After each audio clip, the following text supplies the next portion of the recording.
Bonsoir à tous, bonsoir docteur Kulski.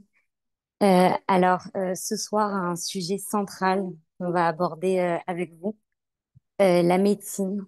On sait aujourd'hui offre beaucoup de solutions, les unes plus innovantes que les autres, et notamment celle de la préservation des ovocytes, qui permet aux femmes de préserver leur fertilité pour penser à l'avenir.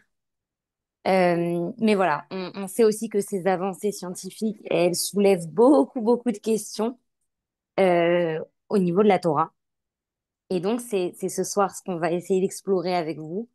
Et on va essayer de comprendre un petit peu aussi ce que la Torah a à dire sur ce sujet.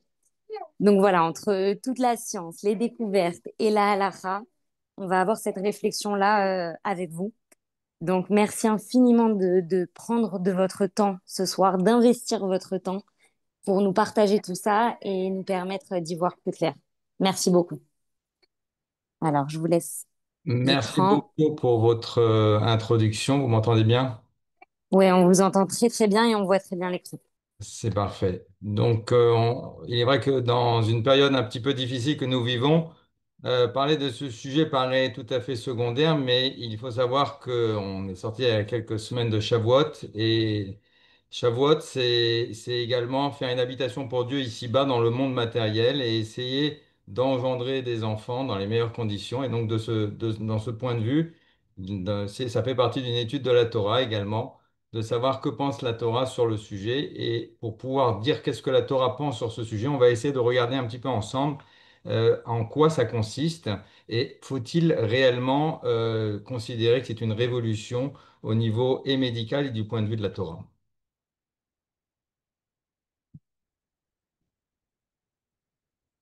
Alors, on va essayer de faire tourner les pages.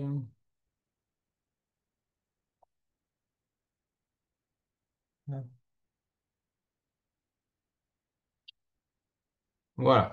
Alors, il faut bien comprendre que l'assistance médicale à la procréation, de façon très globale, ça contient donc la FIV, ça contient également l'autoconservation. En France, c'est très réglementé. Il y a des lois, il y a des décrets, il y a des guides de bonne pratique qui n'arrêtent pas d'évoluer. Et la dernière en date de 2021, avec des restrictions réglementaires très strictes. Ceci pour faire tourner les pages.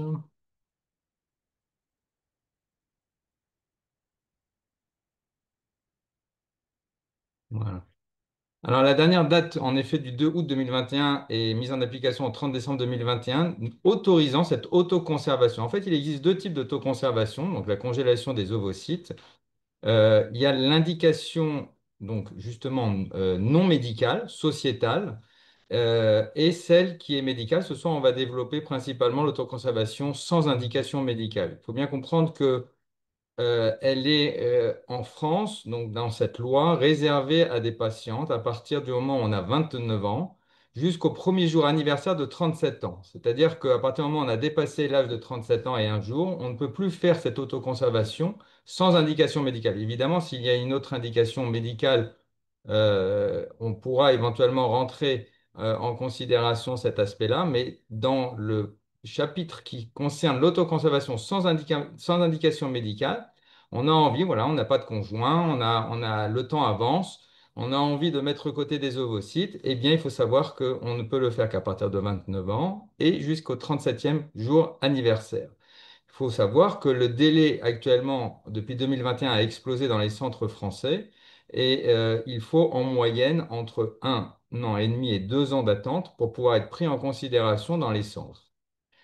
Euh, L'utilisation de ces ovocytes n'est pas obligatoire. Évidemment, on souhaite que cette autoconservation ne soit que, on va dire, de réserve. C'est une roue de secours en cas de besoin.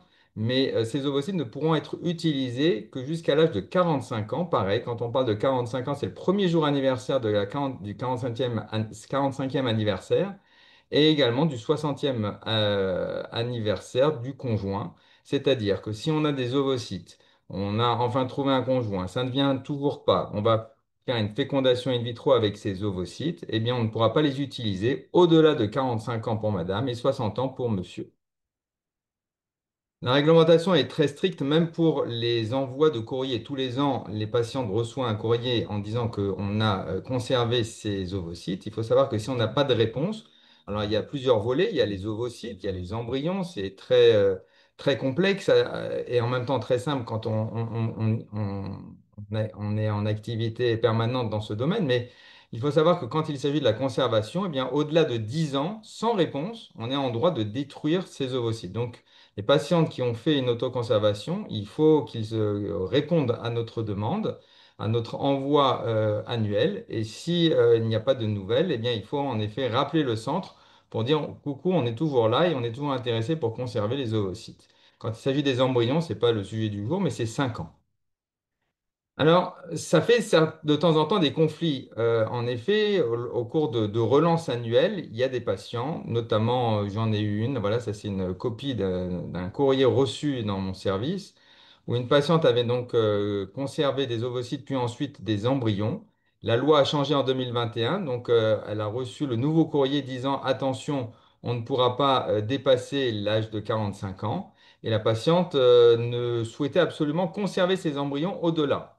Alors, on était un petit peu bloqué parce que finalement, la loi est, on va dire, relativement mal faite dans le sens où on ne peut pas utiliser les embryons au-delà de 45 ans, même si, du point de vue financier, on pourrait apporter un ajout. Non, on ne peut pas payer pour faire une tentative de fécondation in vitro au-delà de 45 ans, mais on ne peut pas non plus les transférer dans d'autres pays où on pourrait les utiliser. Donc, on se retrouve dans un cul-de-sac réglementaire où on est obligé de conserver dans ces cas-là. La patiente ne voulait pas qu'on détruise ses embryons, on considère que c'était un patrimoine génétique. Donc du coup, pour cette patiente, on a été obligé de conserver des embryons qu'on ne pourra jamais utiliser. Pour dire un petit peu l'aspect absurde de la loi, mais également de la patiente, parce que finalement, ces embryons ne pourront jamais être utilisés, en tout cas en France, dans la loi édictée en 2021. Alors, est-ce que c'est une révolution médicale? Pour pouvoir répondre à cette question, on va essayer de regarder ensemble comment est-ce qu'on vitrifie, quel est le mode d'emploi et clinique et biologique, et est-ce que quand on a conservé des ovocytes, on peut garantir d'avoir un bébé? De façon très globale, comment est-ce que l'on fait une conservation d'ovocytes? Vous allez le voir, c'est pas si simple que ça. Il y a des patientes qui disent on va conserver, on va mettre de côté des ovocytes. C'est vrai, mais c'est une aventure qui n'est pas si évidente que cela, même si elle est très demandée. Mais il faut bien comprendre que c'est une stimulation à l'identique d'une fécondation in vitro, c'est-à-dire, il faut comprendre que les ovocytes sont fabriqués dans les ovaires. Les ovaires sont sous la maîtrise du cerveau et en particulier de deux parties du cerveau qui s'appellent l'hypothalamus et l'hypophyse. Et il y a des hormones qui sont synthétisées par l'hypothalamus qu'on appelle le GnRH. On ne va pas faire un cours de médecine complexe ce soir, mais on va seulement résumer que finalement, la maturation des ovocytes est sous maîtrise d'hormones synthétisées par l'hypothalamus et par l'hypophyse, qui sont deux organes très proches dans le cerveau. Et pour pouvoir stimuler la fabrication des ovocytes dans les ovaires, eh bien, on va manipuler des hormones, des médicaments à base d'hormones basés sur la FSH et sur la LH et sur la GnRH, qui sont donc les hormones qui sont représentées dans ce tableau. Des protocoles, différents protocoles existent. De façon très globale, le protocole long, où on va donc stimuler, on va d'abord bloquer les ovaires et ensuite on va stimuler les ovaires pour faire maturer les ovocytes qui s'y trouvent. Ou un protocole court, on va directement stimuler les ovaires et on va mettre un frein, un coup de frein brusque pour éviter une ovulation spontanée. Dans les deux cas, l'obtention des ovocytes est ce que l'on recherche. L'intervention, c'est soit sous anesthésie générale, soit une anesthésie locale où on fait une ponction par voie intravaginale.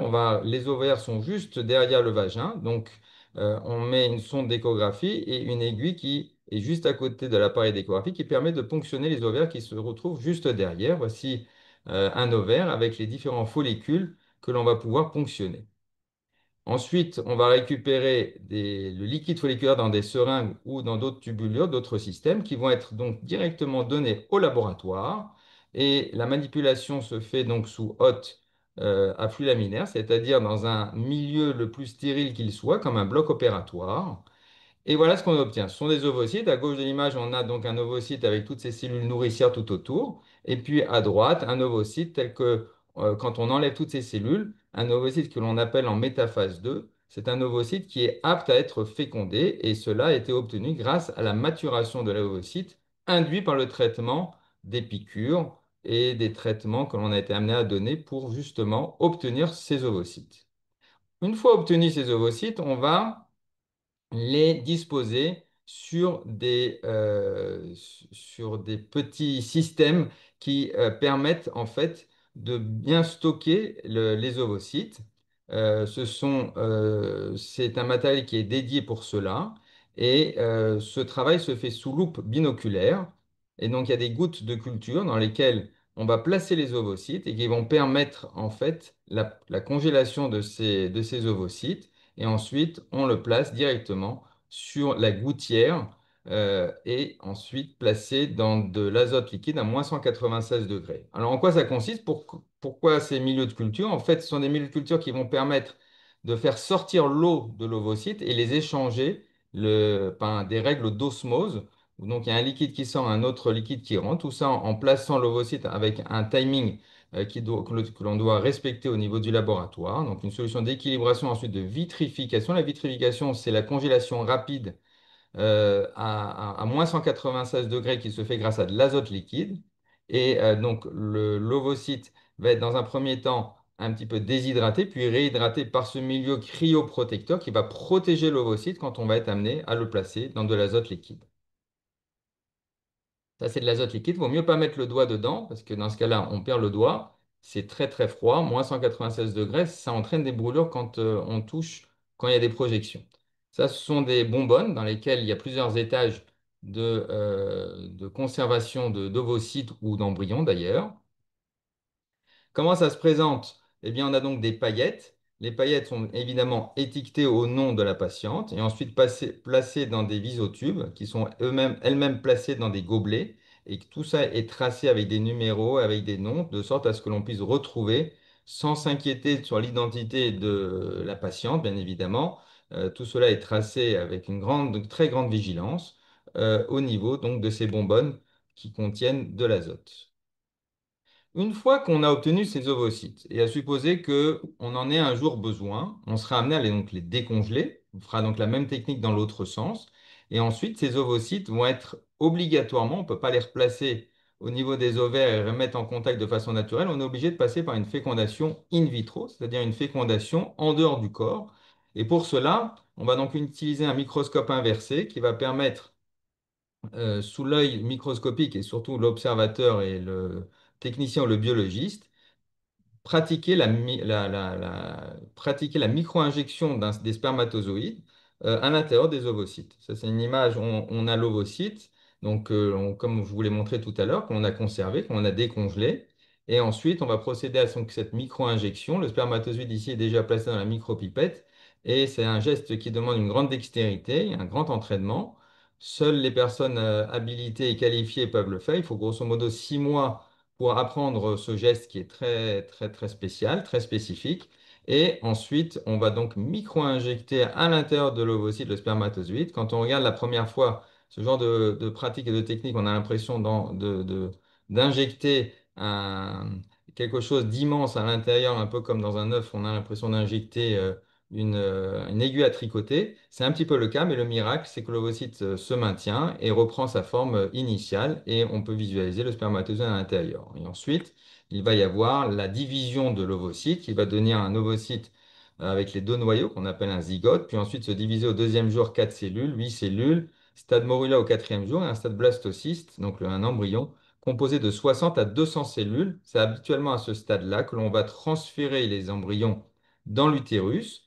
Et on a en moyenne, en fonction de l'âge et du rang de tentative et de la qualité des embryons, en moyenne 50% de taux de grossesse quand on transfère ce type d'embryon. Alors, quel est le taux de succès de grossesse et la santé des enfants à naître après décongélation de ces ovocytes? C'est quand même intéressant. Avant de se lancer dans une procédure de congélation, bien très bien, mais est-ce que c'est quelque chose qui fonctionne? Est-ce que ça sert à quelque chose de le faire? Alors, les études françaises sont peu nombreuses, tout simplement parce que l'autorisation a été donnée qu'en 2021. Il faut savoir que dans d'autres pays européens, l'autorisation avait été donnée il y a plus de 10 ans.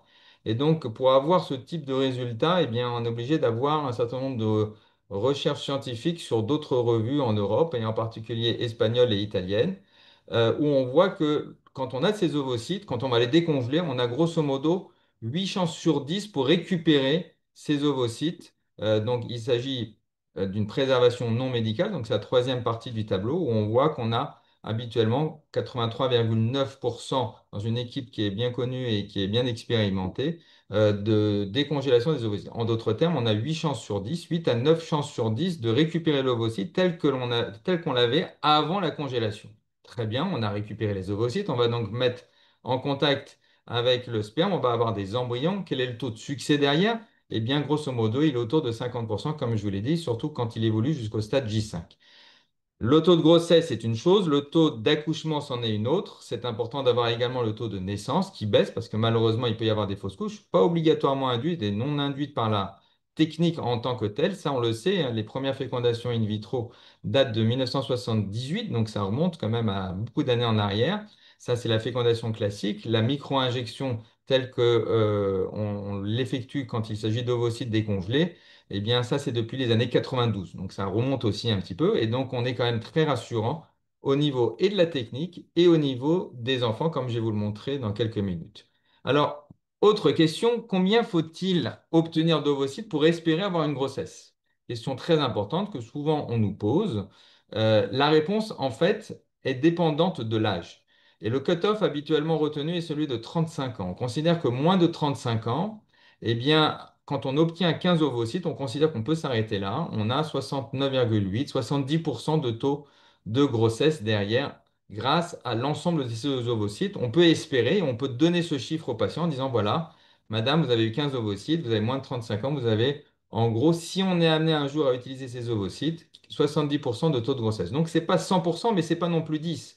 C'est un taux qui est quand même très intéressant, mais il faut bien prévenir tout le monde que quand on se lance dans cette aventure, on a mis des choses de côté, mais on ne peut pas garantir que ces choses vont obtenir obligatoirement le résultat escompté. Quand il s'agit de patients de plus de 35 ans, eh bien là, vous voyez, ça chute complètement. On passe de 70 à 38,8. C'est quelque chose d'important à prendre en considération. Et c'est certainement une des raisons pour laquelle, en France, l'autoconservation, on la prévoit entre 29 et 37 ans et pas au-delà, parce que vous voyez que même au-delà de 35 ans, les taux de grossesse chutent quand on a 15 ovocytes. C'est la raison pour laquelle, quand on a plus de 35 ans, on essaie d'en avoir un petit peu plus de 15 ovocytes. Donc, combien d'ovocytes faut-il? Voilà une étude de l'ECHRE. L'ECHRE, c'est le comité européen de la fécondation in vitro qui conseille les items suivants. Premièrement, si on a moins de 35 ans, ben, dès qu'on a obtenu 10 à 15 ovocytes, on peut s'arrêter là. Et ça, c'est quelque chose qui est envisageable avec une seule stimulation et donc une seule ponction. Donc une seule tentative de fécondation sans qu'il y ait derrière la fécondation in vitro. Pour le moment, on n'a fait que la congélation des ovocytes.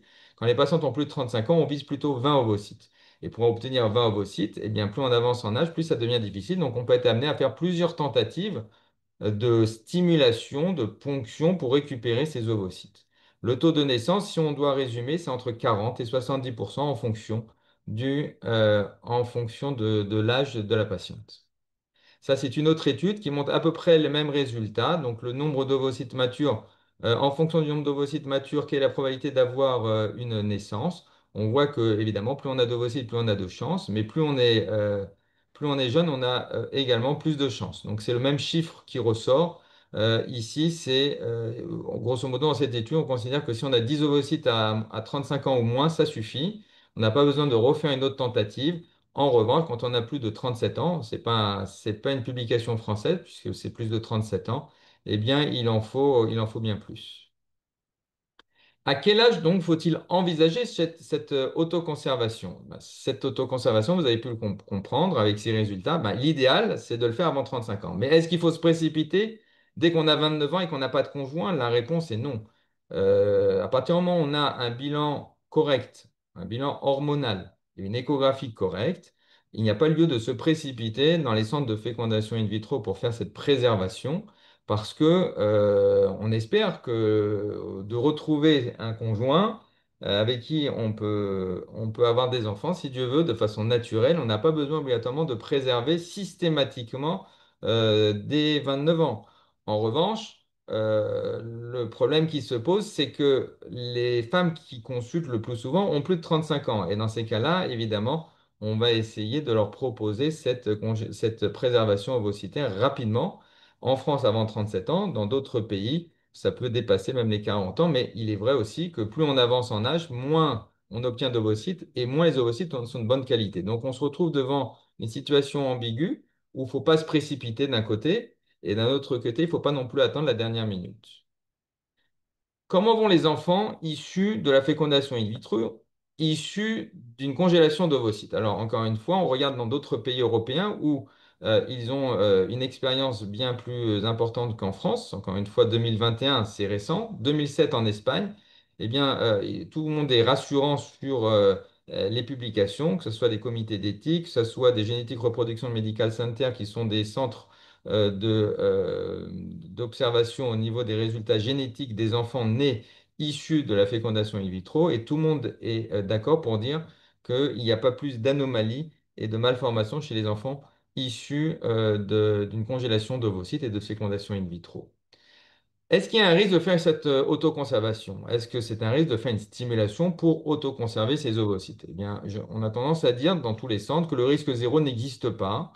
Il y a un risque de la ponction. Quand on ponctionne, eh bien, il peut entraîner, on ponctionne, donc il peut y avoir une hémorragie. C'est quand même très rare, mais ça peut arriver. Il peut y avoir une stimulation qui est trop forte, donc ce qu'on appelle l'hyperstimulation ovarienne avec une douleur au ventre. Ça peut aller jusqu'à l'hospitalisation pour maîtriser les douleurs et donc passer des perfusions avec des antidouleurs ou vérifier qu'il n'y a pas de problème suite à cette stimulation ou à cette ponction. Les effets secondaires à court terme, un peu de prise de poids parce que ce sont des hormones. Donc les hormones, on sait que ça peut donner un petit peu de poids et de troubles de l'humeur. À long terme, est-ce que ça donne des problèmes de cancer? Non, là-dessus, on est quand même très rassurant. Il n'y a pas de problème de cancer suite à ces traitements sauf quand il s'agit de patientes qui ont elles-mêmes eu des soucis de santé au niveau cancérologique ou des parents très proches. À ce moment-là, on demandera l'avis oncologique pour pouvoir procéder à cette autoconservation. Mais de façon globale, la stimulation n'entraîne pas de cancer ni à court terme ni à long terme. Quels sont les risques d'une grossesse tardive? Parce que finalement, la finalité de cela, c'est il y a deux indications principales. Soit on n'a pas trouvé de conjoint et donc du coup, on a envie de mettre de côté des ovocytes pour, en cas de besoin, eh bien, pouvoir les utiliser. Et on sait que les ovocytes étant figés, eh bien, on gardait l'âge de la congélation. Mais la deuxième indication, c'est de temps en temps, c'est peut-être pour finir une carrière ou pour trouver du travail de façon plus stable. Et je donnerai mon avis là-dessus après. Mais en tout cas, ce sont les indications qui sont actuellement reconnues dans cette pratique. Toujours est-il, c'est que quand on commence une grossesse de façon plus tardive, eh bien, c'est aussi, combien même les ovocytes sont plus jeunes, la grossesse est à risque. On peut avoir un diabète gestationnel, donc un diabète pendant la grossesse, une hypertension. Il peut y avoir plus d'hypotrophie, donc un enfant qui est plus petit que son poids, un retard de croissance qui ne donne pas de malformation, mais c'est-à-dire que c'est une grossesse qui pose problème et donc du coup un accouchement qui doit être éventuellement provoqué plus rapidement. Les risques de fausse couche sont beaucoup plus fréquents également après 40 ans, donc indépendamment de la technique, encore une fois, la fausse couche n'est pas induite par la technique, c'est induit par l'âge. Et donc les fausses couches au-delà de 40 ans, on le sait, c'est autour c'est à plus de 20%. Quelles sont les femmes concernées par l'autoconservation sans indication médicale? C'est ce que je vous ai dit. Jusqu'en 2021-2022, il y a des études qui ont montré que c'était surtout le manque de partenaires. Et là, il y a une nouvelle catégorie de demandeuses en pleine expansion.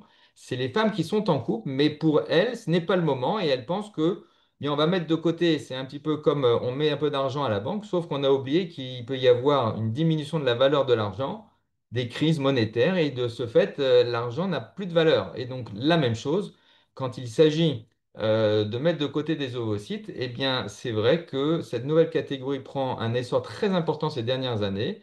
À l'hôpital de Saint-Cloud où je travaille, on a étudié une épidémiologie des patientes qui viennent nous consulter. Et il est vrai que on a de plus en plus de femmes qui sont en couple et qui sont demandeuses de conserver les ovocytes. On essaie de discuter, on essaie de les persuader que c'est mieux d'avoir un enfant ou naturellement ou en fécondation in vitro s'ils ont essayé éventuellement d'avoir des enfants, mais toujours est-il, elles demandent, donc on respecte leurs demandes et on essaie de leur expliquer les tenants et les aboutissants d'une telle démarche.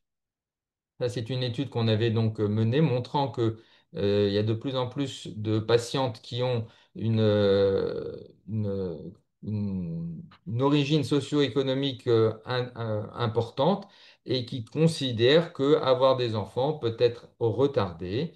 Et voilà, est-ce qu'elle se trompe, elle se trompe pas? Ça, on pourra développer cela ensemble après. Et encore une fois, je vous donnerai mon avis. La remise en cause de l'intérêt de l'autoconservation, très bien, mais après, qu'est-ce que l'on fait? Est-ce que les patientes viennent récupérer les ovocytes ou pas? C'est très hétérogène. Il y a une étude aux États-Unis, à New York, qui a montré qu'il y avait à 10 ans que 38% des patientes étaient revenues. Une étude européenne a montré qu'il y avait 44%. D'autres études montrent que c'est 10%. Donc finalement, c'est assez hétéroclite, mais de façon générale, on pense qu'à 10 ans, grosso modo, 40% des patientes peuvent être amenées à revenir, mais finalement, il y a un biais dans toutes ces études, ça dépend de l'âge à laquelle on a conservé. Si la patiente a conservé à 30 ans, elle n'aura peut-être pas besoin de nous. Si elle a conservé à 36, juste avant les 37 ans en France ou au-delà dans d'autres pays, euh, potentiellement, il peut y avoir un risque de récupérer et de venir récupérer ces ovocytes plus rapidement. C'est le cas dans d'autres pays européens. Alors, passons maintenant au deuxième volet, qui est à la limite même plus intéressante que le reste. Ça, c'était le côté clinique et biologique. Une petite visite du point de vue stimulation des hormones et au niveau du laboratoire. Mais que disent les rabbinim sur le sujet? Alors, pour pouvoir répondre à cela, on va essayer de répondre à plusieurs questions. Tout d'abord, quelle est la place du médecin? Est-ce que faire de l'autoconservation, ou de façon très globale, avoir un recours à de la fécondation in vitro, est-ce que finalement, c'est pas aller contre le destin de l'humain? Donc, c'est une question éthique et philosophique intéressante. On va voir ce que la Torah va dire sur le sujet. A-t-on le droit de cryoconserver ces ovocytes? Bon, vous imaginez bien la réponse, c'est que c'est oui, sinon on ne ferait pas le topo ce soir. Est-ce recommandé dans le cadre de la médecine préventive? Et que fait-on des ovocytes non utilisés? Question très récurrente. Une fois qu'on a congelé des ovocytes, grâce à Dieu, on a des enfants de façon naturelle ou en fécondation in vitro. On a des ovocytes surnuméraires. Qu'est-ce qu'on a le droit de faire ou pas faire du point de vue de la Torah? On va essayer de réfléchir ensemble sur ce qui est unanime du point de vue de la Torah. S'il y a des questions très précises, évidemment, on travaille en triade entre la patiente, le médecin et le rave, qui joue un rôle tout aussi important pour donner ses autorisations ou dire qu'il faut peut-être attendre également. De façon très globale, un médecin, il a un rôle très paradoxal parce que d'un côté, dans la Torah, il est notifié que Verapo Yerape, que Dieu a donné la possibilité au médecin, il s'assimile au médecin et dit voilà, je vous donne l'autorisation de guérir. Ça veut dire quoi l'autorisation? Ça veut dire qu'il donne les pleins pouvoirs et qu'il donne ce qu'on appelle en hébreu les kohot, les forces pour pouvoir soigner. Une histoire très intéressante, une fois le Rabbi Lubavitch avait, quelqu'un avait demandé une bénédiction au Rabbi pour guérir d'une maladie, et le Rabbi lui a dit d'aller voir un médecin qui s'appelait le docteur Zellingsson, un chassid, et le patient n'allait pas spécialement mieux dans les jours, les semaines qui ont suivi. Et quand le secrétaire l'a appelé, il lui a demandé, mais est-ce que tu es parti voir le docteur Zenixon? Il lui a répondu, oui, bien évidemment, je suis parti. En fait, j'y étais déjà avant. Et donc, euh, il n'a pas spécialement enfin, pris la nécessité d'y retourner. Et finalement, le secrétaire a insisté, il a dit non, non, il faut absolument que tu y ailles. Et il est allé voir le docteur Zenixon et pour une deuxième fois, et finalement, il a guéri. Et, euh, et le secrétaire du rabbi a dit c'est tout à fait normal parce que Nathan reshoot le rapporte, c'est à partir du moment où on a reçu la bracha d'un rabbi et du rabbi de Lubavitch, à ce moment-là, tu as pu guérir. C'est pas le médecin qui a tous les pouvoirs. Le pouvoir lui est transmis par Akadosh Baruch Hu, par Dieu et par les brachot et tzadikim. C'est là où on peut avoir tous les pouvoirs pour pouvoir donner la force de soigner. Et donc, Vorapo Yerapé, d'un côté, on a l'injonction en tant que médecin de soigner. D'un autre côté, il est notifié que Tov chez Barofim le Gehinam. C'est notifié dans la Gemara, dans Avodazara, dans le traité Avodazara, que le meilleur des médecins va en enfer. Quand on lit une phrase comme cela, ça ne donne pas trop envie de faire médecine. Mais en fait, il y a plusieurs interprétations, et je vais vous mentionner celle du Maharsha, qui est un commentaire sur le Talmud, qui précise qu'en fait, quand on parle d'un médecin, c'est Tov chez Barofim, c'est celui qui se considère Tov chez Barofim, celui qui se considère comme le meilleur, les Gehinam. Donc un médecin doit avoir une certaine humilité, et ce n'est certainement pas pour rien que le rabbi donnait souvent des bénédictions à des patients dans tous les domaines, mais dans les domaines médicaux, d'aller voir un médecin compétent et ami. Ami, ça ne veut pas dire un ami avec qui on va obligatoirement prendre un pot, c'est surtout un médecin qui va se mettre à la place du patient pour essayer de le soigner dans les meilleures conditions. Donc, le médecin a, oui, en effet, une place primordiale. Shulchan Aruch, c'est bien notifié qu'on doit habiter dans une ville où il y a une école, où il doit y avoir un beddin, mais il doit y avoir aussi un médecin. Il joue un rôle important. Donc, c'est-à-dire qu'on n'est pas soumis à, euh, obligatoirement à un destin calculé sur lequel on ne peut pas agir.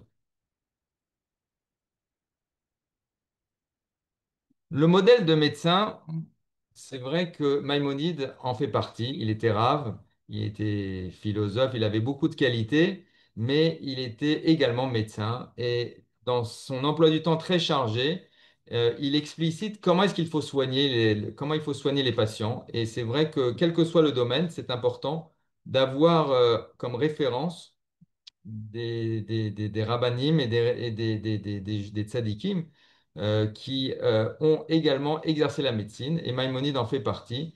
Il disait, Mon Dieu remplit mon âme d'amour pour l'art et pour toutes les créatures. Je ne vais pas tout vous lire parce qu'on peut le retrouver sur Internet ou euh, dans tout ce qui parle de Maïmonide, de Rambam, on retrouve cette fameuse lettre qui fait office de sermon d'Hippocrate, c'est le sermon de Maïmonide.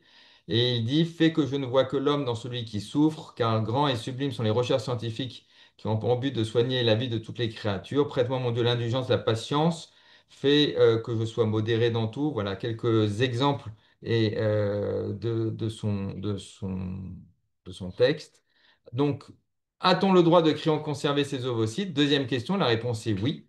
C'est important de comprendre que du point de vue halachique, tous les décisionnaires sont d'accord pour dire que un ovocyte puis ensuite un embryon, s'il était nécessaire de le décongeler, d'avoir des embryons ou de façon générale une fécondation in vitro. Vous avez compris que la procédure va jusqu'au cinquième voire le sixième jour, mais pas au-delà.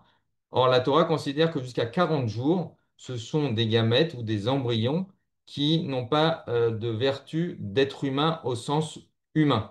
Ce qui n'est pas le cas du point de vue éthique. Dans certains pays, en Allemagne, on considère qu'un ovocyte qui a été fécondé par un spermatozoïde, c'est un être humain potentiel sur lequel il y a des règles et des lois très strictes. Dans la Torah, jusqu'à 40 jours, donc on est bien en deçà de cette date-là, jusqu'à 40 jours, on considère qu'il n'y a pas lieu de discuter et on peut donc conserver, détruire ces ovocytes, ces embryons. Si on ne les utilise pas, on peut éventuellement même les détruire, ça ne pose aucun problème. Donc, avec cet élément notifié dans la Torah, on considère que la fécondation in vitro, la congélation des gamètes, les gamètes sont les ovocytes, les spermatozoïdes, les embryons, le diagnostic implantatoire, c'est-à-dire étudier les embryons du point de vue génétique, et les sélectionner. Ceux qui sont bons, on les conserve, ceux qui ne le sont pas, on peut les détruire du point de vue médical, bien, sont autorisés du point de vue halachique également.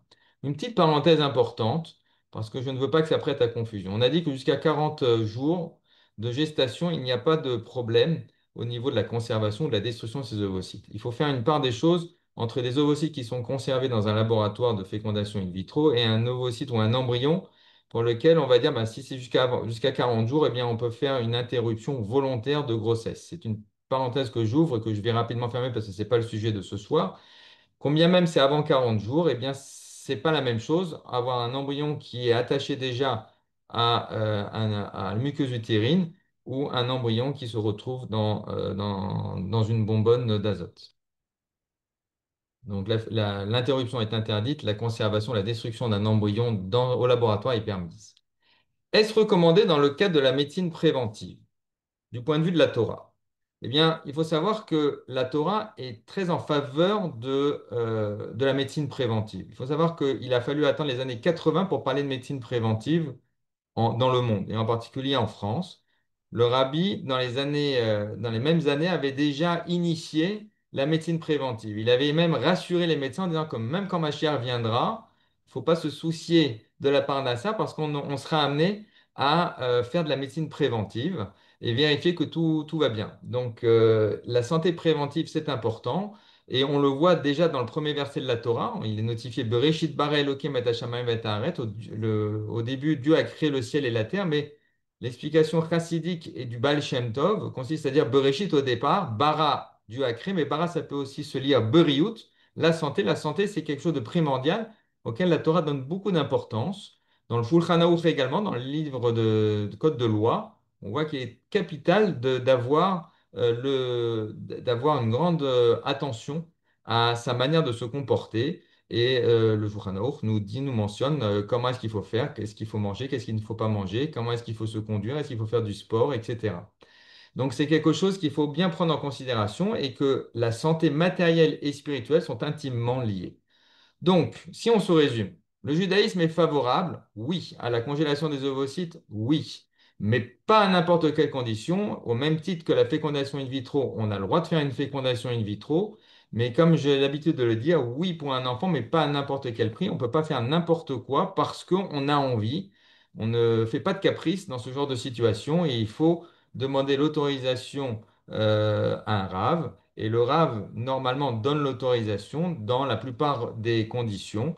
Quand on lui expose le dossier médical, il va on va lui exposer les difficultés éventuellement à venir et il va donc donner l'autorisation. En tout cas, pour le sujet de ce soir, l'autoconservation.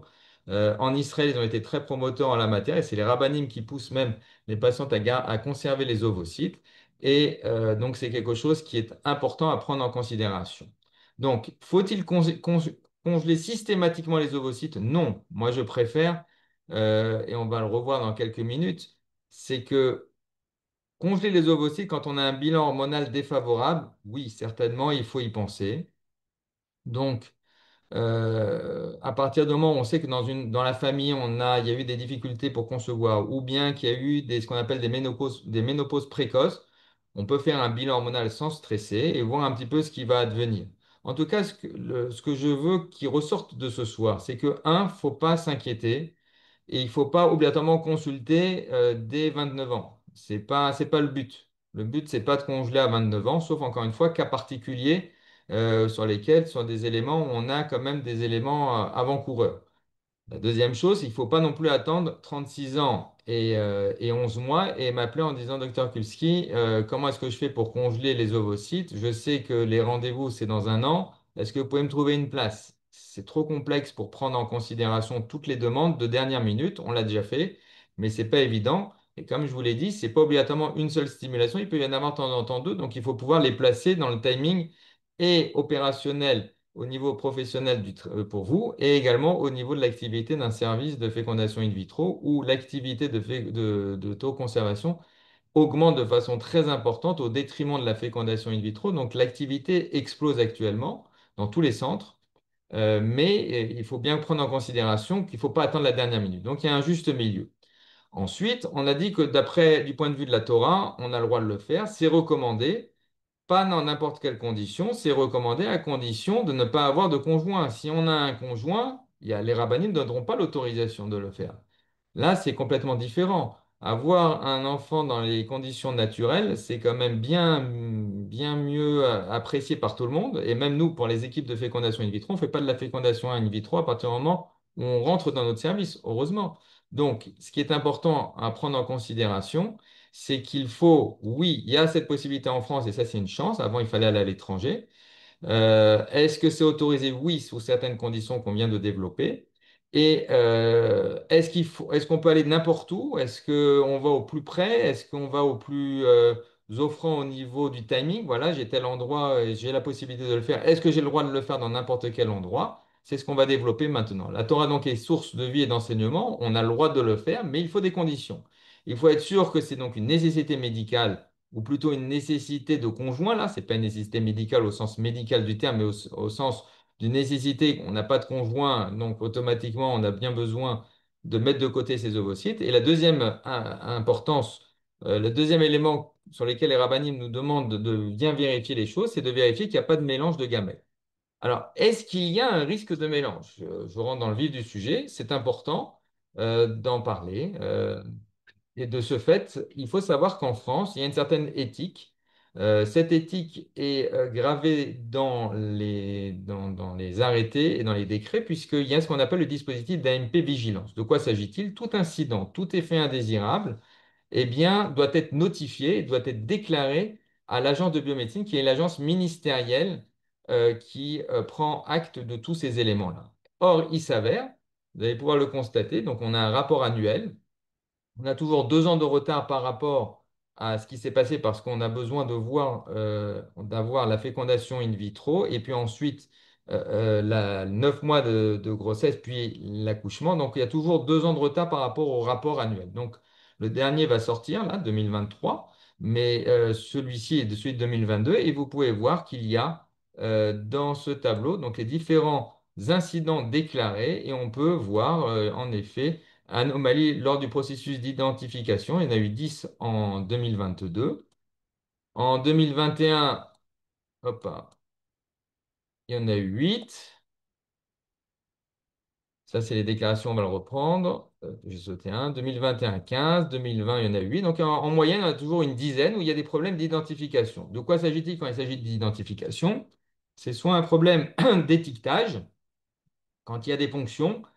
Il y a des centres qui font plusieurs blocs opératoires, il y a plusieurs patients qui sont ponctionnés. On récupère les ovocytes dans différentes mallettes de transport. De temps en temps, même le bloc opératoire n'est pas au même étage. Et donc, il y a en effet une certaine politique d'identitovigilance à mettre en œuvre pour éviter qu'il y ait des risques de mélange.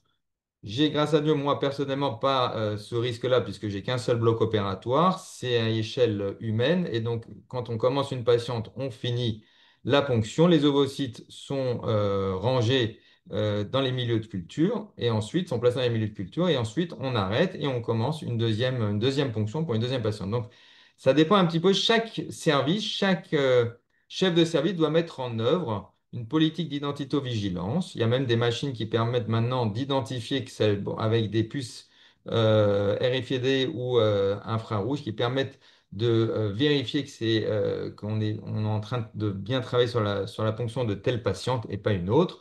Mais le risque n'est pas zéro. Donc c'est vrai que c'est à prendre en considération. Donc chaque centre met en œuvre un certain nombre de pratiques pour éviter les risques de mélange. Faut-il une surveillance supplémentaire? En théorie, non, parce qu'en France, finalement, il y a une bonne identito-vigilance. Bon, il y a des déclarations, c'est vrai, mais il faut savoir que c'est des choses qu'il faut mettre en œuvre et surtout que ces erreurs d'identification bien, puissent être prises en considération avant, par exemple, de congeler les ovocytes ou les embryons. Et de ce fait, ben, il y a une perte d'ovocytes et d'embryons qui vont être mentionnés à la patiente. Tant pis, on a perdu des ovocytes et des embryons parce qu'on n'a pas la certitude que ça appartient à telle personne ou telle autre. Mais au moins, on a également la certitude d'avoir travaillé dans les bonnes conditions et de ne pas avoir pris un risque de mélange. Les rabbinim demandent à ce qu'il y ait quelque chose qui soit en plus. Le petit quelque chose en plus, c'est quoi? C'est soit qu'il y ait quelqu'un sur place qui vérifie, encore faut-il que ça soit quelqu'un de compétent, parce que être présent sur place ne suffit pas. Tout se passe, vous l'avez vu, au microscope donc, ou dans des gouttes de milieu de culture. Donc, il faut que ça soit idéalement quelqu'un qui connaisse.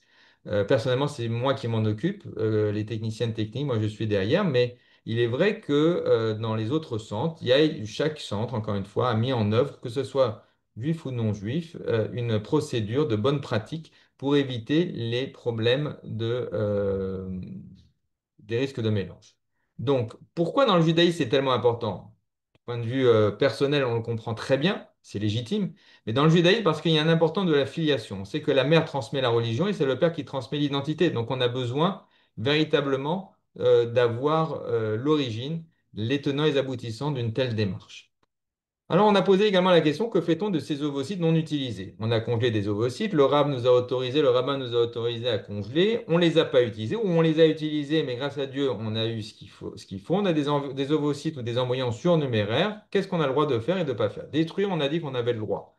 Les données pour la recherche, on a le droit également. La recherche, c'est très également réglementé en France. Chaque ovocyte, chaque embryon quasiment un numéro dessus de façon virtuelle et qui permet de tracer qu'est-ce qu'on a fait avec ces embryons. On a le droit d'étudier un certain nombre de molécules qui se trouvent sur la paroi. En tout cas, on ne va pas créer ni d'embryons supplémentaires à partir d'ovocytes ou ni d'êtres humains à partir de ces embryons. C'est de la recherche appliquée à des molécules qui se trouvent à l'intérieur de l'ovocyte ou de l'embryon. En revanche, quand il s'agit d'un don, c'est un des éléments qu'on peut être amené à proposer pour les patientes qui ont congelé les ovocytes ou les embryons, c'est la même problématique. Ça pose un problème. Et du point de vue réglementaire, et du point de vue halakhique. Du point de vue réglementaire, il faut savoir que depuis le 1er septembre 2022, eh bien, un enfant issu d'un don a le droit d'accès à son origine. En d'autres termes, quand il a 18 ans, il a le droit de venir taper à la porte du centre de fécondation in vitro et à ce moment-là, on lui dira d'aller voir le registre de l'agent de biomédecine et à ce moment-là, on sera amené à lui donner l'identité de la personne duquel est issu le don. Donc, en gros, du point de vue réglementaire, il faut quand même en avoir conscience. Du point de vue halachique, c'est pareil, c'est l'importance de la filiation, puisque du point de vue halachique, c'est aussi un sujet qui n'est pas celui de ce soir, mais si on veut seulement un tout petit peu effleurer le point de vue halachique du don, c'est que à partir du moment où il y a une importance de la filiation, la majorité des décisionnaires, ce n'est pas la totalité, mais la majorité des décisionnaires rabbiniques considèrent que c'est la mère qui porte l'enfant issu d'un don qui est la mère. Donc, quand il s'agit d'un don d'ovocytes, eh bien là, on a un paradoxe entre le réglementaire et la halakha, parce que dans le réglementaire, on a le droit d'aller demander qui est à l'origine de ce don, et du point de vue halachique, eh bien, la majorité des rabbinim considèrent que c'est la mère qui porte. Donc, du point de vue halachique, il va y avoir certains décisionnaires qui vont considérer que faut aller un petit peu plus loin.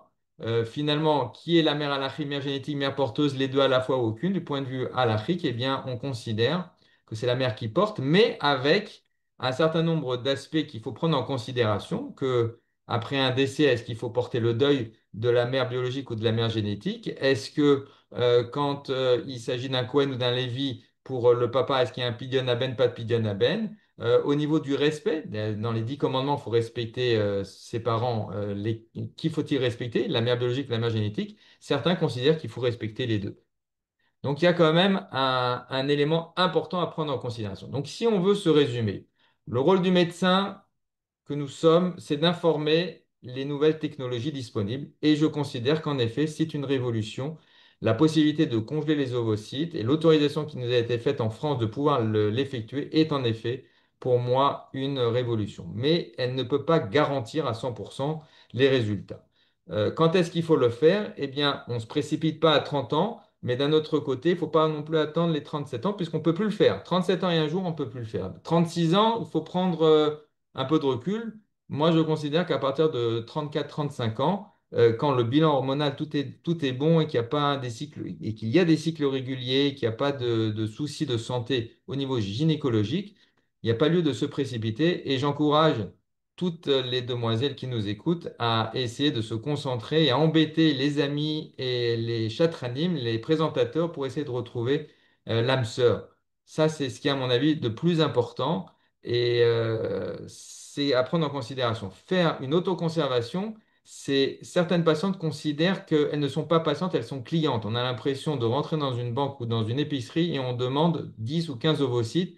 Les patientes s'y méprennent parce qu'à la fin, ils ont compris que ce n'était pas une simple commande sur Amazon. On ne commande pas des ovocytes de cette manière-là. C'est quand même une aventure, une stimulation, une anesthésie générale, une anesthésie locale. Donc il y a quand même un traitement qui demande une certaine conduite thérapeutique sérieuse, importante, avec des piqûres, avec des auto-injections qui sont tout à fait faisables, mais ce n'est pas une partie de jeu.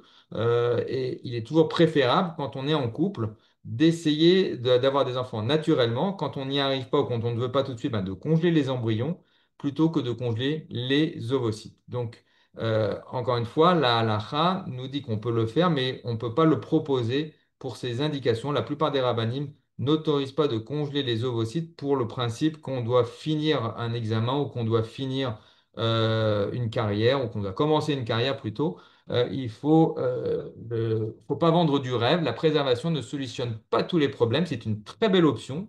C'est une grande révolution, mais il ne faut pas l'utiliser de n'importe quelle manière. Voilà, merci pour votre attention et si vous avez des questions, je suis disponible. Docteur Kulski, merci infiniment. C'était mais passionnant. Vraiment, merci infiniment. Vous avez exposé les idées de manière tellement claire. Voilà, vraiment merci beaucoup. Alors, il y a eu ouais, une bonne dizaine de questions. La plupart, je pense que vous y avez répondu en fait au fur et à mesure de la conférence, mais je vais essayer quand même d'en trouver quelques-unes. Alors, il y a eu une question qui est revenue deux fois, mais bon, sous différents âges, des femmes qui demandaient, voilà, elles ont 28 ans et l'autre 31, qui demande est-ce qu'au niveau de la halakha, c'est permis de le faire si par exemple on veut une grande famille et qu'on a peur de pas pouvoir le faire si on attend trop. Alors, du point de vue médical, de toute façon, c'est 29 ans en France. Donc, déjà, pour 28 ans, il faut attendre. C'est D'accord, précipité. Et dans les centres, on est tellement débordé, c'est qu'on vous dira de revenir parce que on essaye de répondre à la demande. Mais cette demande est tellement importante et malheureusement, de temps en temps, les patientes qui ont déjà leur conjoint et qui ont des difficultés à concevoir et qui viennent pour la fécondation in vitro sont mis en deuxième ou troisième plan et c'est quand même notre priorité. Nous, ce qu'on recherche, c'est pas mettre de côté des ovocytes. Évidemment, comme je vous l'ai dit, c'est une prouesse technique c'est important de pouvoir le proposer, mais pas systématiquement quand on a 28 ou 29 ans. Quand on veut avoir une famille nombreuse, on peut tout à fait congeler des ovocytes un petit peu plus tardivement. Alors, au lieu de le faire à 35, on le fait à 33, 34 ans si on veut. Il n'y a pas d'âge, c'est pas figé. C'est-à-dire, c'est une réflexion qu'on peut être amené à avoir en consultation. Et déjà, tout part sur un bilan hormonal. Donc, c'est une simple prise de sang que l'on fait entre le deuxième et le cinquième jour du cycle avec une échographie. Et avec ça, on a une idée de ce qui peut advenir. En sachant que même si le bilan, et ça, je rassure déjà des questions qui pourraient venir sur bien plus tard, que le bilan hormonal, combien même il est perturbé, eh bien, j'ai des patientes qui ont des bilans catastrophiques et qui ont des enfants de façon naturelle. Le bilan hormonal n'est pas corrélé au fait de pouvoir concevoir naturellement. Un bilan hormonal permet de savoir quel est l'âge physiologique des ovaires et combien on peut attendre d'ovocytes à l'intérieur des ovaires. Il faut bien comprendre que les ovocytes ont été fabriqués au moment de l'ovogénèse qui se passe quand on est fœtus, puis embryon, puis enfin embryon, fœtus, et ensuite bébé à l'intérieur de l'utérus de sa maman. Et quand on a un certain patrimoine d'ovocytes. Et ces ovocytes vont ensuite tous les mois, à partir du moment où on a les règles, eh bien, au moment de l'ovulation, eh bien, il va y avoir une diminution petit à petit au niveau de ces ovocytes. Donc, le bilan hormonal permet de savoir quelle est la réserve, un petit peu comme à l'époque du Covid, quelle est la réserve en masque à l'intérieur du magasin. C'est la même chose. d'accord. Les ovocytes, c'est pas un renouvellement permanent, c'est une maturation renouvelée, mais les ovocytes, le nombre d'ovocytes est figé dès la naissance. Donc, Et, la réponse est du point de vue halachique, c'est au cas par cas, mais je mets vraiment l'accent sur le fait d'essayer de plus se concentrer sur le fait de rechercher son âme sœur que sur la congélation des ovocytes. hmm. Maintenant, voilà, on est disponible pour le faire, un juste milieu. Je pense que 34 ans, 33, 35 ans, voilà, il faut regarder le bilan hormonal aussi. Ok, et donc le bilan hormonal, il permet de savoir combien d'ovocytes on peut tirer d'une ponction ou pas du tout? Ça nous donne une idée, oui. D'accord. Et alors justement, il y a eu une question qui a été posée sur ça. Bon, je connais la réponse, mais voilà, évidemment, je vous laisse la donner. Euh, à partir du moment où on a congelé les ovocytes, euh, est-ce qu'on doit refaire pour une prochaine grossesse tout le processus ou est-ce qu'on peut réutiliser à chaque fois les ovocytes? Alors, c'est également du cas par cas. En fait, il y a des patientes qui viennent congeler des ovocytes. On en a récupéré par exemple que 5. Ils ont retrouvé dans les 2 ans un conjoint, ils se sont mariés, ils veulent avoir des enfants. Ils ont essayé naturellement quelques mois, ça n'a pas fonctionné. Ils vont venir pour faire une fécondation in vitro parce que le bilan hormonal de la patiente était très perturbé. Donc, on veut pas faire perdre de temps. Elle a déjà 37 ans. Voilà, chaque cas est vraiment différent. Il n'y a pas de règles figées sur lesquelles on va se baser. Il y a un certain nombre de paramètres qui sont cumulables sur lesquels on va se baser. Et puis également, famille nombreuse, pas nombreuse, tout ça, c'est à prendre en considération. Et à ce moment-là, il est vrai que ce qu'on va dire à la patiente, voilà, on va peut-être récupérer 5 ovocytes. Ce qui est le plus logique, c'est de décongeler. Alors, on va déjà obtenir les 5 ovocytes et le même jour, on va décongeler les autres et on va mettre en fécondation l'ensemble de ces ovocytes de sorte à ce qu'on puisse congeler des embryons. À partir du moment où on est sûr de son partenaire, de son conjoint, c'est mieux d'avoir des embryons que des ovocytes. Les embryons, c'est déjà la situation d'arrivée, c'est-à-dire qu'on a des ovocytes au départ. Ce que je n'ai pas exprimé, c'est le fait que quand on a une dizaine d'ovocytes, derrière, on va avoir 5 ou 6 embryons à J5. Et si on a D'accord. déjà ce quota, on est déjà très content.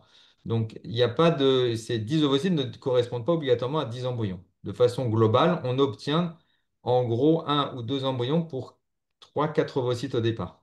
Donc, c'est pour ça qu'on aime bien avoir au moins 15 ovocytes sur une tentative. Et quand nous, dans la politique de Saint-Cloud, entre cliniciens et biologistes, on s'est mis d'accord parce que c'est vrai qu'il y a beaucoup de demandes et qu'on ne peut pas répondre à tout le monde non plus.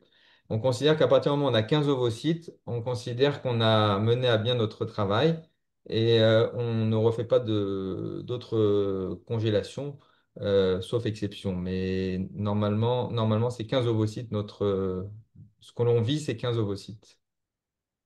Magnifique. Ok, très bien. Alors, vous avez évoqué ce point-là, mais juste pour refaire une précision, vous avez quand même expliqué qu'il y avait, voilà, quand on posait la question au RAV, certains niveaux, on va dire, par exemple, voilà, si c'est pour une question de carrière, si c'est pour une question de problèmes médicaux, il y a des niveaux à ce moment-là.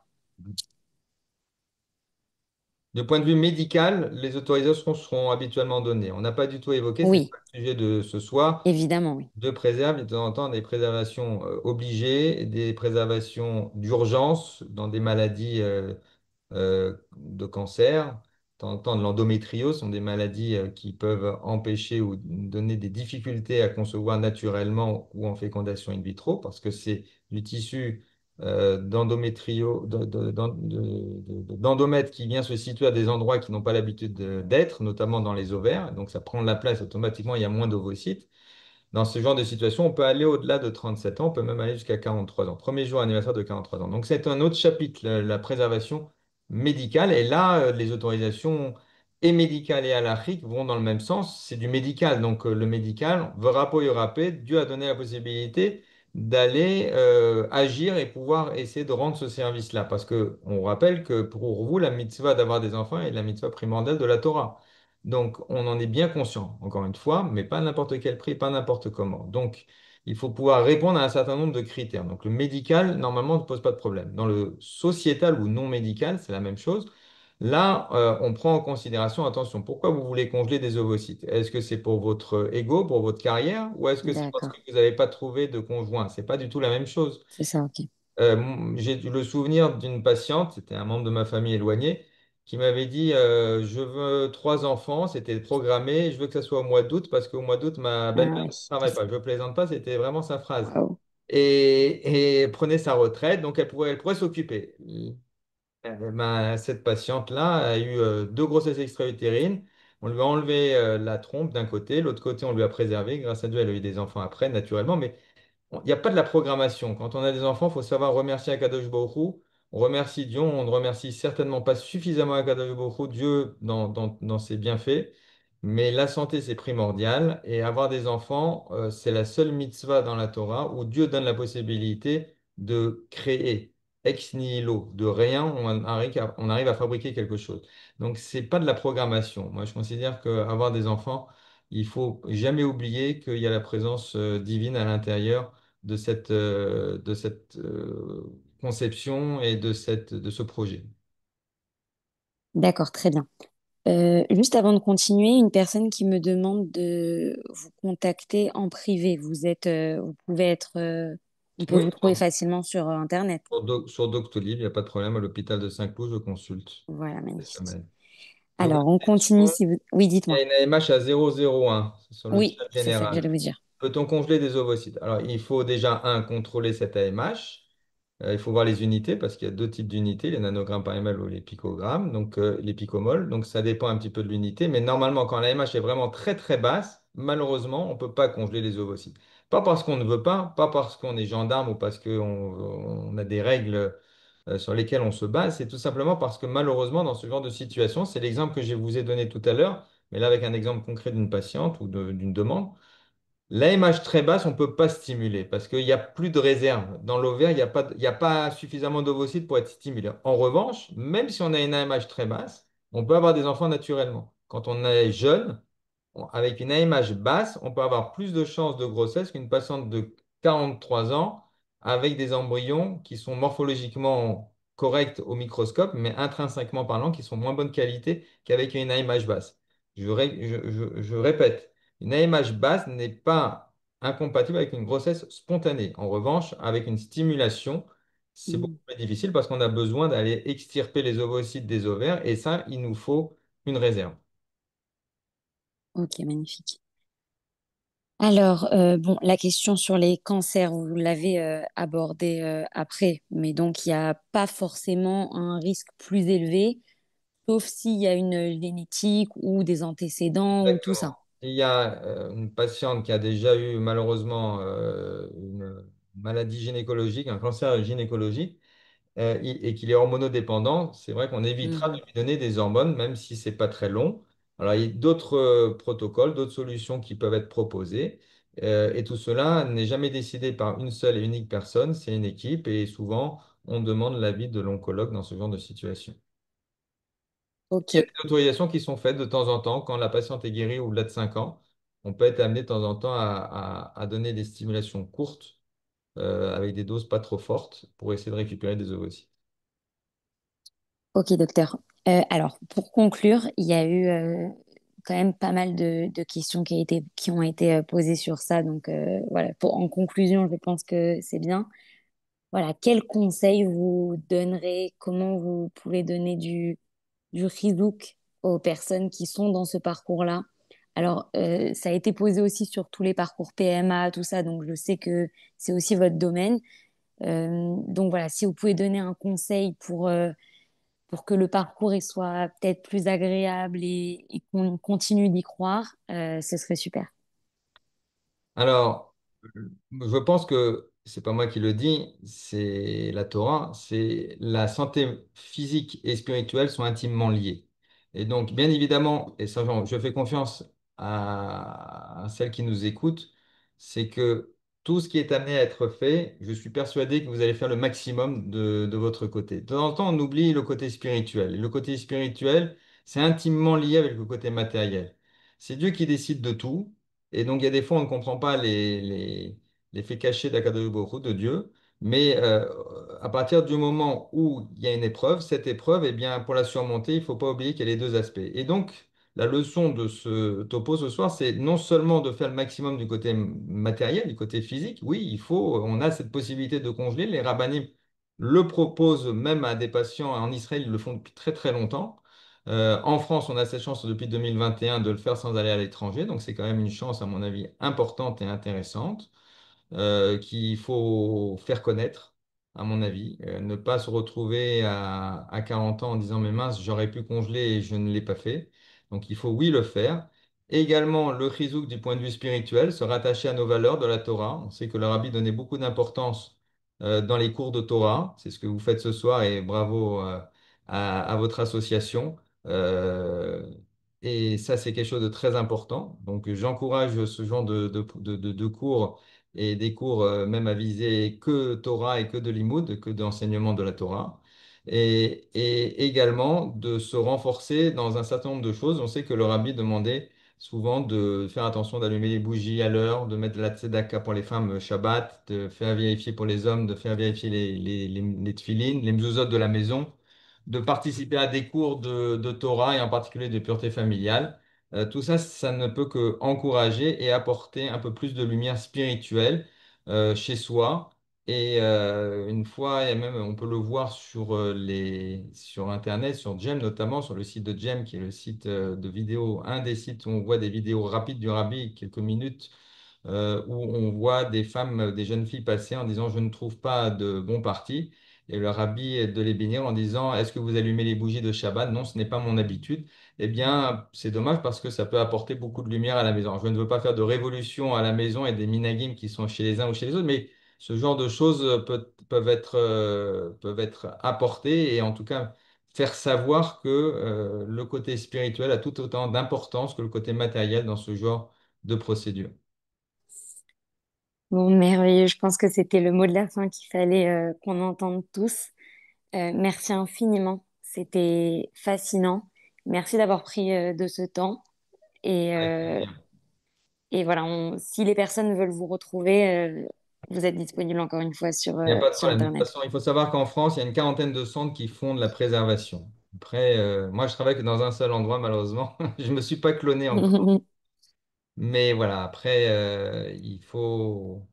faut pas tarder, mais il ne faut pas non plus s'angoisser et stresser parce que le temps avance. Ok, merveilleux.